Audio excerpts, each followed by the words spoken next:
इस वक्त हमारे साथ उग्गी बार के साबिक़ general secretary Irfan Ali advocate भी मौजूद हैं।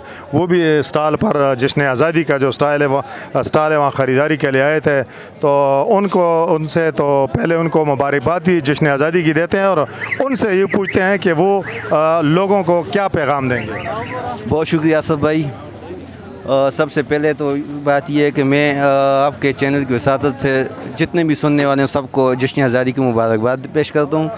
और ये ज़िंदा कौमों की निशानी है कि वो अपने आज़ादी के दिन को मनाते हैं, चूँकि ये आज़ादी बहुत कुर्बानियों और बहुत खून बहा के बाद हमें मिली है।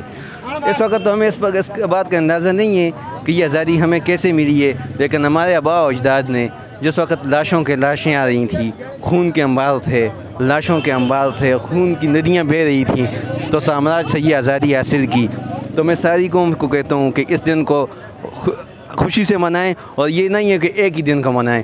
इस साल के पूरे 365 दिन इस पाकिस्तान की आज़ादी और इसकी कुर्बानी और इसकी तरक्की के लिए दिन रात मेहनत करें, काम करें, क्योंकि अगर ये मुल्क है तो हमें, अगर मुल्क नहीं है तो फिर हमारा भी कुछ नहीं होगा। एक मुख्तसर सा इसका जवाब दें। ये मैंने ज़ाहिर सवाती से भी पूछा भी। इस वक्त आप देख रहे हैं कि मुल्क में एक सियासी बहरान है, सियासतदान आपस में दस्तगिरबां हैं, ये करप्शन, वो नाअहली और ये इल्ज़ाम। तो आप इन सियासतदानों को क्या पैगाम देंगे, क्योंकि पाकिस्तान के तो 75 साल पूरे हो रहे हैं। पाकिस्तान भी मतलब सियासी तौर पर ये सियासतदान आप नहीं समझते अभी तक बालिग नहीं हुए, सियासी तौर पर ये दस्तगिरबां हैं, तो इनको क्या पैगाम देंगे? सियासतदानों से तो ये हमारी रिक्वेस्ट है कि ये अब मैच्योर हो जाएँ, ये अब मैच्योर हो जाएँ, क्योंकि इनको भी पता है कि अगर इनकी इज़्ज़त है तो ये इस मुल्क के साथ है।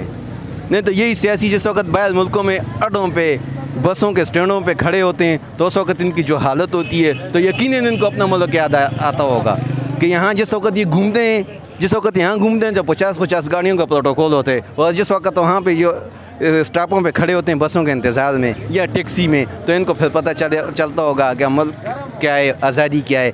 इसलिए इनको भी चाहिए कि इस मुल्क की स्टेबिलिटी के लिए सियासतदान जितने भी स्टेक होल्डर हैं, मैं सिर्फ सियासतदानों को नहीं कहता, सियासतदानों के अलावा भी बाकी लोग हैं, सबसे हमारी रिक्वेस्ट है कि खुदा इस आवाम ये जो गरीब आवाम इस वक्त पिस रही है, इस वक्त महंगाई की चक्की में गरीब आवाम पिस रही है, लोगों की हालत ही नहीं है। ये स्टॉलों पे जो आप देख रहे हैं, तो ये स्टॉल ऐसे नहीं होते थे जिस वक्त आज से 20-30 साल पहले देखें, जिस वक्त ये स्टॉल लगे होते तो बाज़ार में रश होता था।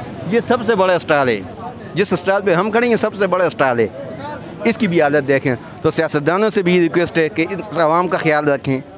ये जो फजूलियात आपने लगाई हुई होती हैं कि ये 50 गाड़ियों के प्रोटोकॉल होते हैं, आपकी फ्री मेडिकल होता है, एक गरीब रेडी वाला 15,000 महीने का कमाते हुए अपना इलाज खुद करवाता है। हाँ, हमारे सियासी जो हैं तो गवर्नमेंट के खर्चे पे कभी लंदन में इलाज करवाते हैं, कभी अमेरिका में जाते हैं, तो उनसे भी हम रिक्वेस्ट ही कर सकते हैं, बाकी हम उनके कर नहीं सकते। ठीक है जी, गो के वो जाते हमारे वोट से हैं, लेकिन हम उनसे यही रिक्वेस्ट करते हैं कि खुदा इस मुल्क के लिए भी कुछ सोचें। बहुत मेहरबानी, बहुत शुक्रिया। सर।